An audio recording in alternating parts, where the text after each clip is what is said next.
Welcome to the Animation Career Community Podcast, where we answer your questions on how to grow, maintain, and transform your animation career at every stage. I'm your co-host, John. And I'm your co-host, Kathy. Today, we're talking with Jamie about networking. She dives into LinkedIn and her strategies around it. Get ready, it's going to be a good one. So I think in my early days, it was really just a couple of industry nights. And then, as I mentioned, the Ottawa Animation Festival. So going up there and meeting people, and as you said, kind of maybe showing someone a portfolio or just talking to new people. So it was a very relaxed. And I think for me at the time, being a junior in layout and new to the industry, like most people, you don't know what you're doing, right? You just kind of go and you meet people and you try to have fun with it. Well, I'm pretty excited to introduce our guest today to talk about networking. I'm excited because I've worked with her in the past and I know what a star she is. She's an animator. Her name's Jamie Presement. And I think talking about networking from John's perspective really leads us into talking about networking from Jamie's perspective. So I'm curious what you think networking means for you, Jamie. Hello, thank you for having me. Welcome. Networking's been interesting. My career started kind of just before the pandemic. So I had one good year of in-person meeting people, going to industry events, portfolio reviews, and then suddenly everything was online. And so most of my networking over the last 5-6 years has been purely on LinkedIn to varying degrees of success. And I am like the biggest LinkedIn advocate. I know it can be so toxic and I know people hate it for various reasons, but I think if you give LinkedIn what it wants, which is like engagement and like posts and like just being active, I think it pushes your name out more. And so using that to your ability and like reaching out to people and introducing yourself and just engaging and connecting with people and making those connections is such an underrated tool in like a virtual networking landscape. And I think because you're of a slightly younger generation than myself, That's true. John, you have like an innate understanding of how much engagement is worth your time. And I think for myself, I'm like, okay, I applied to one job. That's as much mental energy as I have to give to this networks. So I'm really curious, like, how much time are you spending on LinkedIn? Too much. Too much time. There's like a balance, where you want to be able to turn off your work brain sometimes, but also, like in my experience, I'll be honest, I have been rewarded by LinkedIn for being chronically online. So like scrolling on LinkedIn like someone would on Facebook or Twitter or Instagram. And I truly think that it sees how online I am and how much time I put into the app, because I've gotten a few jobs where people have said to me like, oh, I looked up like Toronto Animator and you were the first person that came up. Wow. I'm like, that's very interesting because I don't post that much, but it sees that I'm just constantly here. So maybe it thinks I'll respond faster, that kind of thing. And like when you do post, looking up like what's the best time to post, when are the most people online? It's Wednesday morning. But really? Yeah. Oh, that's interesting. That's crazy. That's like when to buy the best, cheapest air flight tickets. Exactly. Tuesday. Yeah. I think networking is such a game already, and it in an online landscape, it's even more of a game, and it's something that like you have to just learn to be better at if you want to, obviously. Yeah. Do you find that that year where you were in person and like engaging with people, do you feel like that benefited this kind of networking as well? Like, I wonder if it gave you a foundation for having conversations about the industry. Yeah, I think like so much of it is soft skills and being approachable and personable and easygoing and all those good stuff. And you have to develop those somewhere. To the students that graduate now into this virtual industry, they're not just kind of like left for themselves. Like they can develop those skills elsewhere, but it was helpful to, I think so often, say you're applying for a job and you're like, oh, I'm going to message the hiring manager to put a face to a name. To have experience speaking to a hiring manager in person and thinking like, oh, that's a person. It's not a robot. you should speak to them with respect because they're going to read this message, that kind of thinking. Yeah. Yeah. So I think John and I have had conversations in the past about that. Like, everybody understands that networking sort of it's part of the field, but you can still approach it from like a personable perspective, like, and really you should, because the messages you get that are like one sentence, hire me, like that's just not really engaging for anybody. No, always remember that you're speaking to a person, and the person could just not like you for whatever reason and then pass on you. And that would be so unfortunate, if that was the reason that you missed out on that opportunity. Yeah. I think it's what you said about it being a person. It goes, I mean, obviously both ways, like the recruiter and the person looking for the opportunity. And I think the important thing about that is you're selling yourself as a brand, right? So if you just kind of respond in text, or you don't ever reach out to somebody and have a, hopefully either face-to-face over like a call or a Zoom call or whatever, or in person at any event, whether it's a festival or a conference, it's harder to sell yourself as that brand. Who are you as an animator? Who are you as a storyboard artist? And this is what business kind of relies on. They want to bring people on that they know are a good fit, but are the right fit for their brand as well, right? I think also like working day to day is a form of networking. I know that when we worked together, Jamie, you were really engaged with the team. Like you were like the team mascot. You were like really socially engaged. Creating conversations in the workplace. I remember you were running like a competition at lunchtime, and but that really brought the team together.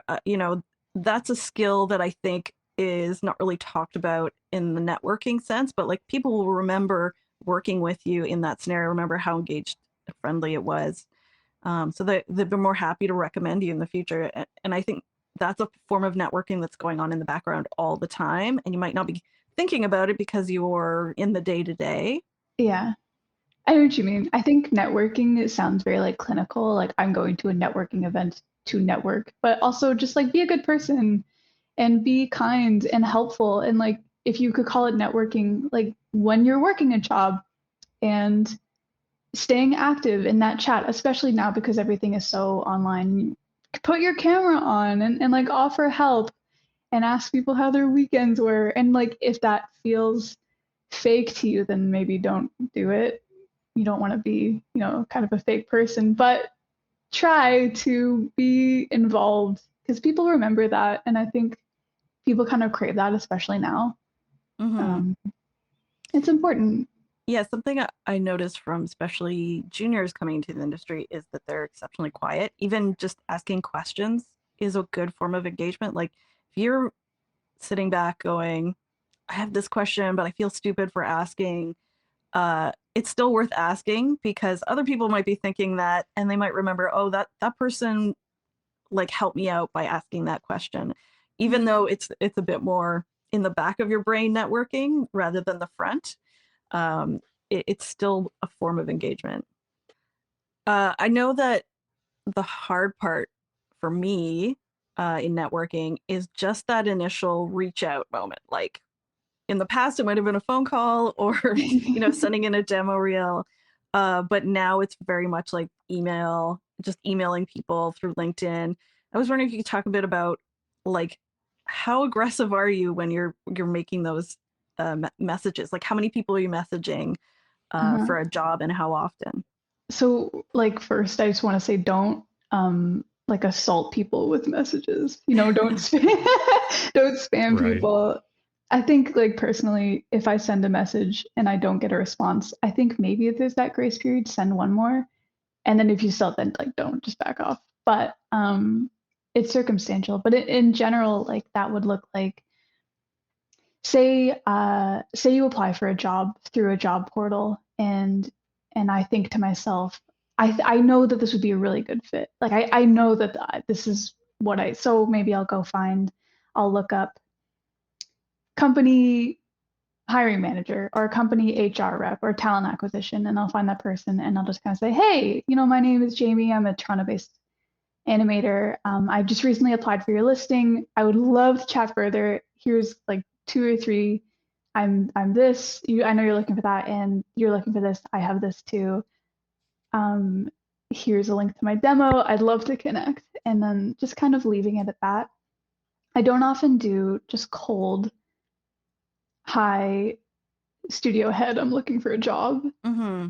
Just because jobs don't really, I mean, in my experience, jobs don't really just kind of come out of thin air. Like, at least not now in our current industry state, will someone say, you look cool, we're going to make space for you. Like, that's just not how budgets work. Yeah. Yeah. Yeah. So you're following a lead that's already there and just Usually, yeah. building on it. So you're not necessarily contacting the head of the studio, but you might be contacting the person who's like looking at those resumes.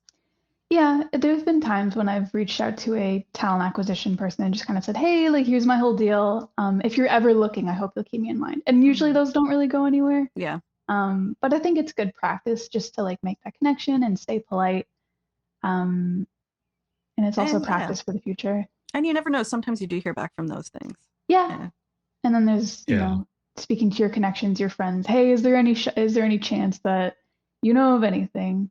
And just kind of keeping things open. And I think that's a crucial part of networking once you are working in the industry, is just touching base with people you've worked with in the past, reaching out.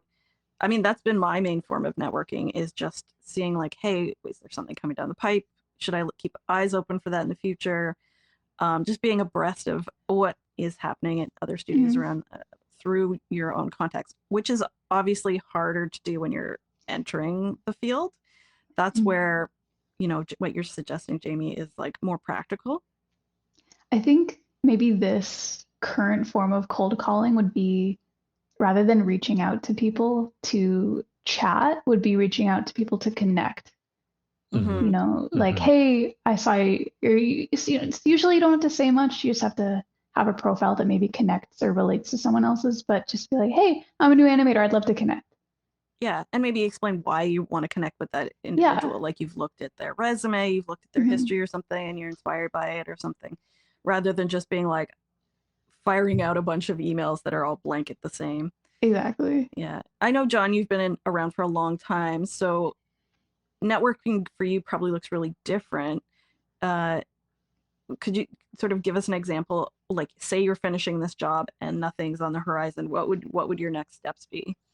I guess because of my age, it in my brain, it is a little bit different. So I would probably not necessarily cold call new contacts, but in a sense, kind of cold call old contacts or known contacts. And I think that obviously comes from the experience. So I don't have any discomfort in reaching out to different studios and the recruiters that I may or may not know, or their departments, you know, with regards to maybe looking for something, or even just saying that I'm available if there is a potential for future, you know, employment down the road. I do use LinkedIn a little bit, but I think it's kind of on the opposite spectrum, like where, you know, if you're new to the business, you do feel a little bit, you know, shy to do kind of that kind of stuff and reach out, kind of cold calling. But I think for a lot of older people that aren't used to this, it's a similar thing where they don't see the value of something like LinkedIn the same way. So they may kind of reach out once in a while, but they don't feel like it's a platform for them to use. And I guess maybe, Jamie, if you could speak to this, what would you say to a veteran that, you know, kind of goes on LinkedIn once in a while? Because I'll be honest, like, I don't go on all the time. I'm not on it all the time either. I do get notifications. So hopefully people have notifications up and they can kind of see if something does come up that's related to their backgrounds. But for someone, let's say like myself, or even less or so, who only kind of frequents LinkedIn once a month, maybe once every few months, what would you say to them to get them to feel more comfortable about using it? I think, I mean, if it's not for you, don't force yourself, but I think it is so worth your time, especially if you're job hunting. I understand if you're working and you're comfortable kind of like stepping back, that makes sense. But if you're hunting, it is so important. It's just kind of the way things have moved now. Right. I think it's jobs pop up and get scooped up so quickly to be able to post, hey, I'm free. Like, this is what I'm looking for. And then that's kind of like cold calling a million people all at the same time. Not a million, everyone who's in your Right. network. Yeah. But I think like there's been a lot of discourse about, the green banner. I was going to ask about that. Yeah, I was curious what your thoughts are. I am such a big green banner supporter. And I know people disagree with me. It looks desperate, or that you're maybe willing to take anything. But I mean, to be quite frank, right now, yeah, you take anything. It's really hard out there. But if you don't tell people that you're looking, how are they supposed to know?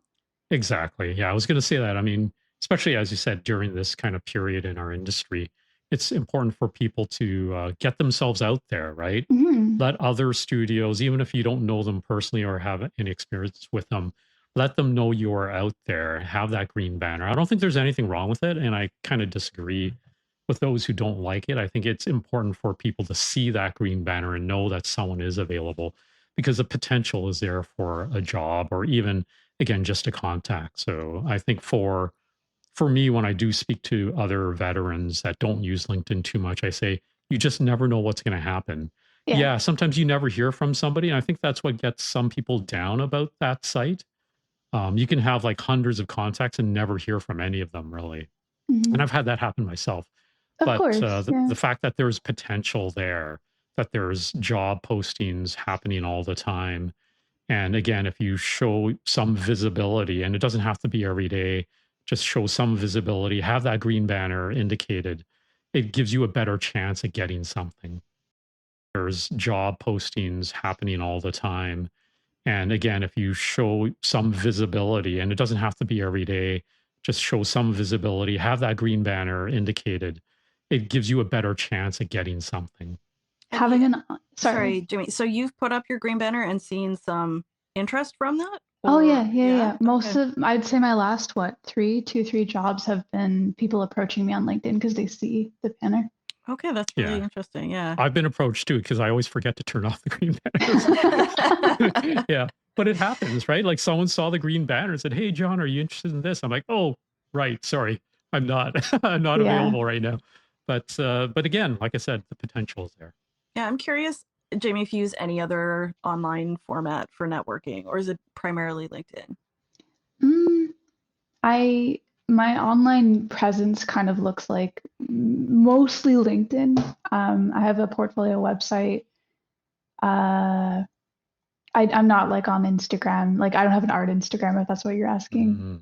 But everything, I try to make a cycle, like a loop, right? So if you start on my LinkedIn, you will very easily see my website, my resume, my portfolio, my email address. And if you end up on any of those other things, it'll link you back to LinkedIn or my website, right? Actually, that's a really good strategy. Yeah, that's excellent advice. Yeah. Yeah. For sure. Is there a time when like one of those systems worked really well for you? Can you think of a job that like you got contacted and you were like, oh, that worked? LinkedIn? Yeah, like, is there a job that you can remember getting directly through LinkedIn just by following that system? Sure. Yeah. I mean, like I said, I've had a couple people just kind of reach out. They looked up Toronto Animator, and I was the first one that popped up. And I really think that's just because I am so chronically on LinkedIn.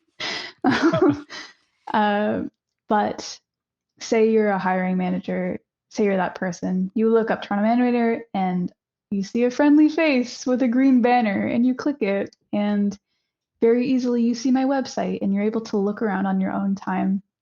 You can see my resume on your own time. You can click around and see my whole online presence and then message me, and I respond very quickly. And I think when it works well, it works well. Does that kind of make sense? Yeah. So, but something that's coming to mind for me is that like when they go to your website, they know exactly you're an animator, you do this specifically. Yeah. I see a lot of people with LinkedIn sites that are like 3D generalist or 3D artist, which is like less specific. And I'm wondering if that's a good strategy as well, to have a very narrow, like the focus of what kind of job you're looking for front and center. Mhm.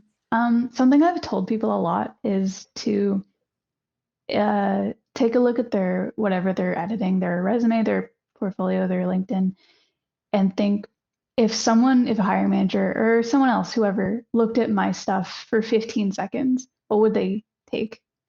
You know, if that's like your name and your picture and your headline, or maybe the first thing you posted, is it enough information for to grab them? If it's your resume, maybe it's like the top half, like what is on there that is the most important.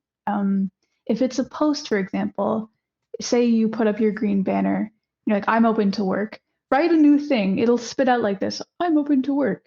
Tell your friends or connections. Scrap that and say, I'm an animator, modeler, whatever.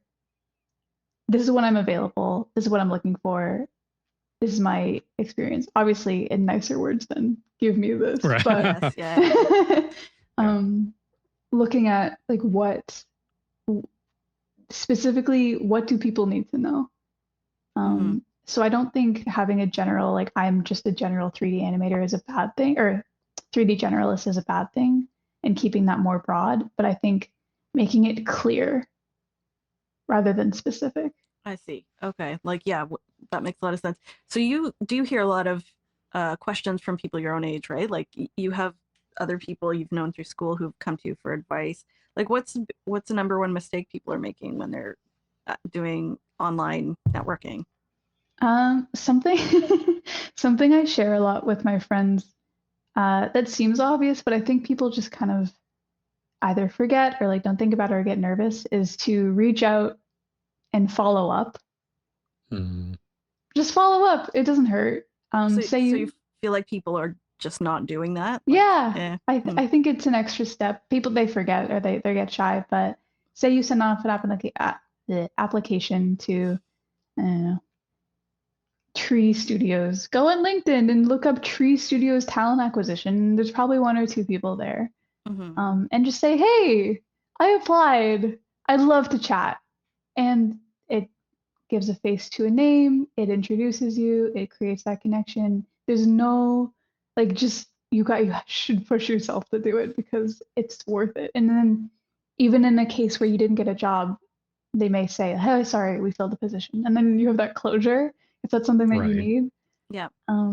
Yeah, I think that's how you got your first job, right? At Industrial Brothers. Didn't you, like, you were regularly contacting the hiring manager? Not like aggressively so, but I remember you saying that I remember her mentioning that you'd reached out repeatedly and that had an impact on you getting an internship. Yeah, that was a special case. I basically, a friend of mine had recommended me and put me in touch with the hiring manager, and because it was an internship, it was not important. It was not front of mind. And so she'd be like, oh, bug me in a month. And so I would put in my calendar, bug her, not bug, right, but follow up with her. Yeah. And just kind of pushing it and staying on top of it. Yeah, but I think most people aren't doing that. I think people are like putting that reminder in your calendar is like one step to getting the next step, right? And it's hard to remember that stuff, like being organized. Like, when do I email so-and-so back? What job did I apply to? I applied to 100 jobs. Like, that's another thing. Yeah. Check your email, please. Check your spam. Oh, check your spam. Oh my gosh. Yeah. A good friend of mine had a job offer sitting in their spam. No, that's tragic. Clean your inbox, clean your spam. Yeah. I've had that happen. Found an email in the spam offering me a position, and it's like 3 months too late. So it happens. Yeah. Be diligent. Yeah. What do you think has like changed from when you first started? Obviously it's been like 5 or 6 years since you first started, but like in terms of reaching out to people, what do you think has made you more confident to do that now? Or have you always been very confident with it? No. When I started, so my confidence, have you guys seen that graph that's like things I think I know about animation, and it kind of starts here, right, and then just like, and then it drops off. Yeah. That's like, every student's right is to graduate feeling like they own the place and then start their Yeah. new job and just be so humbled about how little they know. Um, and so that kind of happened to me. I went to my first networking event and I was like, I am a senior. And I was given some hard feedback, and it was right, but I wasn't really ready to hear it, but I needed to hear it so badly. And so Yeah, my this, confidence. I think the industry is regularly humbling. Like, you know, Yeah. I'm Yeah. not a junior, I'm a senior animator, and there are days when I'm like, I don't know if I can reach out about this job. I don't feel confident about my Yeah. abilities. Even though when I'm doing it, I know I can do it. So regularly being humbled is a natural part of networking. It's being humbled, and it's also fighting the imposter syndrome. But Yes. I am confident in my skills as an animator, but I know that I'm not the best at everything. Like cartoony is kind of my niche. VFX, I'm not good at it. And I know that about myself. But what I also know about myself is that I am very organized and personable, and I'm open to feedback, and I am easygoing. And so those things help with my confidence more so than my animation skills, because you can teach someone. If I spent enough time, I could be a good VFX animator. But to be open to feedback and to be easy to talk to and interview well, I think those are what carry my confidence a bit more than the hard skills. Does that kind of make sense? I don't know if that's backwards. Yeah. No, I think that makes sense. I think the soft skills, which, you know, doesn't really encompass everything about your working life, but the soft skills of being a good communicator, being well organized, and knowing that you can do those things can help you when you're writing that letter and reaching out, being like, Yeah. I know I can do these things, so I'll put those forward. I won't think too much about the things I need to learn, or if those things are things I need to learn, you know, you can say that in an interview and be like, I'm excited to get better at this. Yeah, exactly. Yeah. You could be the best. You could be like a prodigy out of school, be animating circles around everyone. And if you're kind of sucky to talk to, then you're stuck. Yeah. And like when you're younger and there is so much to learn, and there's always stuff to learn, but being open to learning is going to make you a more engaging and fun person to work with, especially if you're working with seniors who have a lot to offer. And, you know, you don't want to be that person's like, I already know everything, because that's going to turn everybody off. Yeah, it's so true. Like for me, when we're interviewing or when I'm interviewing for anything, I'm always looking for people that are excited to learn. Yeah. Because life is about learning. Every day is going to be different. Art is organic. It's never going to be exactly the same every time we draw a line, right? So I think it's important for people to give themselves some slack and be willing to learn and be willing to grow. And that is across all the skills, whether it's the artistic or the soft skills, communication, whatever. And so for me, when I meet people, and I was this way too, when I started off, I was very shy, very timid. I'm like, what do I do? Where do I go? Who do I talk to? You know, I have no idea what I'm doing. But, you know, people should give themselves some time to learn. And again, be forgiving, because we all make mistakes. And you go to your first networking event, you're like, well, that didn't quite turn out the way I wanted to. But you know what? You did it, and you can do it again, and you can be better the next time, right? So I think, you know, it's important for people to, you know, try it. It doesn't matter how shy you are. Just give yourself the chance, boost yourself up, get yourself ready for that event and say, I'm going to do it tonight at this event. I'm going to go in and start talking to people. Yeah, I'm curious, John, do you still have that feeling of nervousness when you start those conversations? All the time. Like 30 plus years in, it doesn't really change. Like I'm still nervous because I know I'm going to meet different people, and that's part of the nervousness. Is the excitement of meeting different people, right? It's not a bad thing. That kind of nervousness doesn't always have to equate to a negative.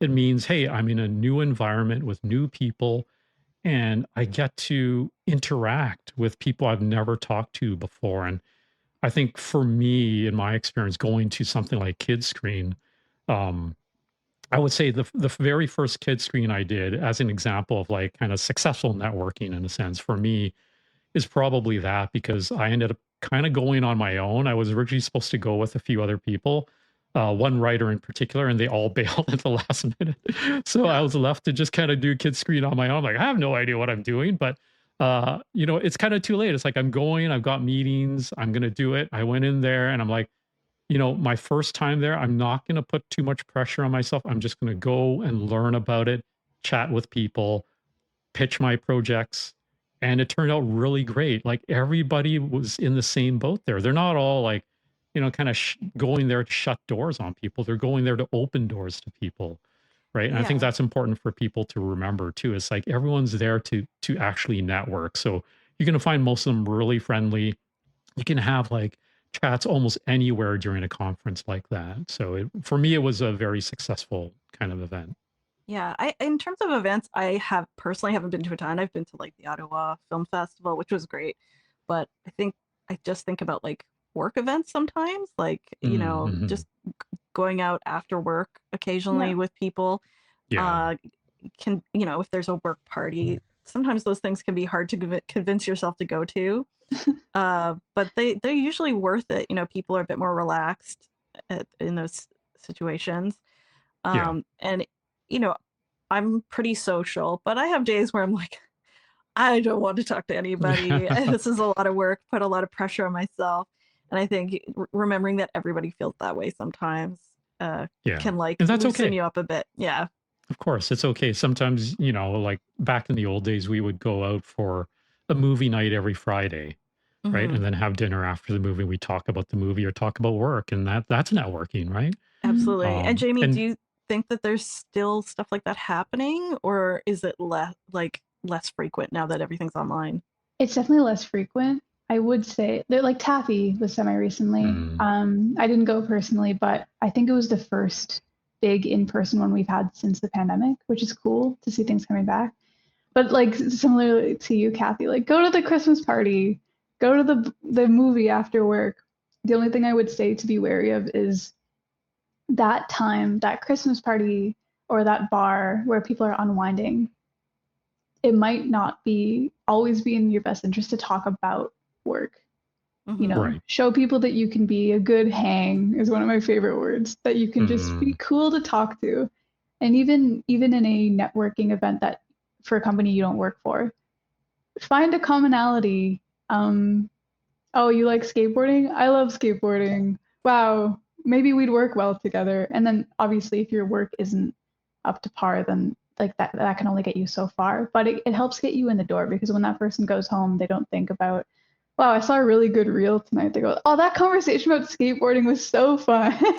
Yeah, yeah. the only thing I'd add to that is like it's okay to have some work chat. Yes, yeah, Just yeah, yeah. remember to balance it with like why we're all there. Yes. It's to connect and engage and like learning more about your life, like you're saying, like your own interests, maybe outside of animation or even in animation, can help people remember you and engage on a Mhm. more personal level, which I think helps with that step where you go, hey, you got anything coming? Yeah, Because it's not all about that interaction. exactly. Right. You can absolutely talk about work. I would just kind of read the room and sense when people are like, okay, that's we did this for 8 hours today. Let's kind of unplug. Right. Yeah, Yeah. it's super important to find that balance. And as you said, read the room. Like you'll engage into different conversations. But I think at the end of the day, you should go to any of these events with the intent of just trying to have fun and meet new Mhm. people, right? Engage with other people in more a light and positive way and not try to, talk about work all the time and get down about it. Cause that, inevitably happens. We're human beings and we like to talk about that stuff. But there are so many events where you can have a good time, like all those taffy events, the Ottawa Animation Festival. There's tons of events associated with that. And then there's the business side kind of the Ottawa Festival, the TAC conference. Um, I feel like there is a lot of opportunity for networking in this day and age. Like back when I started, there weren't as many. It's not to say there weren't any, but there were just few and far in between in a sense. And now there's every festival. There's festivals around the world, right? And even TIFF. TIFF may be more live action, but there are animated films that oftentimes get screened there as well. So there's so many different avenues for networking now. Something that came to mind about networking is also like not thinking of it as this will lead to this, like 1+1 is going to equal job, and think of it more as like this is another iron in the fire, and maybe it'll catch someday. But I did my part by putting that iron in the fire, and it's still going. Rather than thinking of it as a results driven activity, more as a like experiment. I think this will happen if I do this. Let's see if it does. And so now that we're coming to the end of the conversation a little bit, we have a couple of questions we like to ask at the end of our podcast for our guest. What was a period of time you were proud of, like overcoming a challenge or a big change in your life? It doesn't have to be related to your job. It can be a big life change, and maybe overcoming it, or maybe a really positive outcome to something that might have been a negative experience. Not so related to work, kind of related to work, but shifting into a post-COVID just new normal, I think was a challenge for a lot of people, particularly for animators and people who worked from home right away. Like animation, lucky for us, it so seamlessly moved to virtual work, but unlucky for us, like now you work and then you're home, and then you work and then you're home. And so finding that balance was a really tricky thing, a huge major shift. And like I would advise people to really strive for that work-life balance. Even now, like 4 years out, like you still feel it. Make time to go outside. Don't give in to like stigma of like seeing a therapist. And so I'm curious what your favorite film, could be animated or series or book, is, something that is either you're new to now or you always watched or listened to previously. Is there anything that comes to mind? For me? Yep, for Jamie, yeah. I used to have a VHS tape of Disney's Hercules, and I would watch it 1 to 2 times a day, and then rewind it and watch it backwards, and then watch it again. I love Hercules. Well, the frequency levels intense. I look young. I was around for VHS tapes. Yeah, I'm amazed actually that you were, because yeah. It's too bad I didn't know this sooner, because we just got rid of all my father-in-law's VHS tapes, and I'm pretty sure Hercules was in there. I think my parents still have it, actually. Oh, okay. I should check. You're good for a little bit. Yeah. I love it. I love the acting, the story, the music, everything. Did you see it in theater when it came out? No, I'm not that old. Okay. Well, oh my gosh. Oh, my heart. the range between Hercules coming out and VHS tapes being like outlawed, I'm so right. Okay. I don't remember. Hang on a second. I don't remember what year that came out, but I definitely saw it in theaters and I loved it as well. I just want to go on the record by saying that videotapes were never outlawed officially. Yeah, let's not mislead our audience. Yeah. Well, I wanted to, just wrap up and say thank you so much, Jamie, for coming on the podcast. It really has been eye-opening, especially from the LinkedIn perspective, but also just to hear what like younger people are doing in the networking space. I certainly am not spending much time on LinkedIn, so thank you for that, and thanks for sharing your time with us. Thanks for having me. I am not paid by LinkedIn. I think I really truly believe that I owe most of my career to LinkedIn. And so if anyone, like, push yourself, get on there once a day, just scroll for a minute and then exit, just so I can see that you're online, That's good advice. Well, also thank you, John, for offering your perspective as well.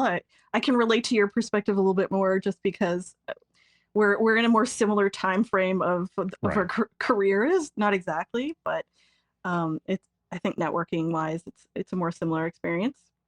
Yeah, I think. Thank you so much. Thank you, Jamie. Thank you. It is a big world out there, so I think it's important for everyone to get out there and reach a little bit more.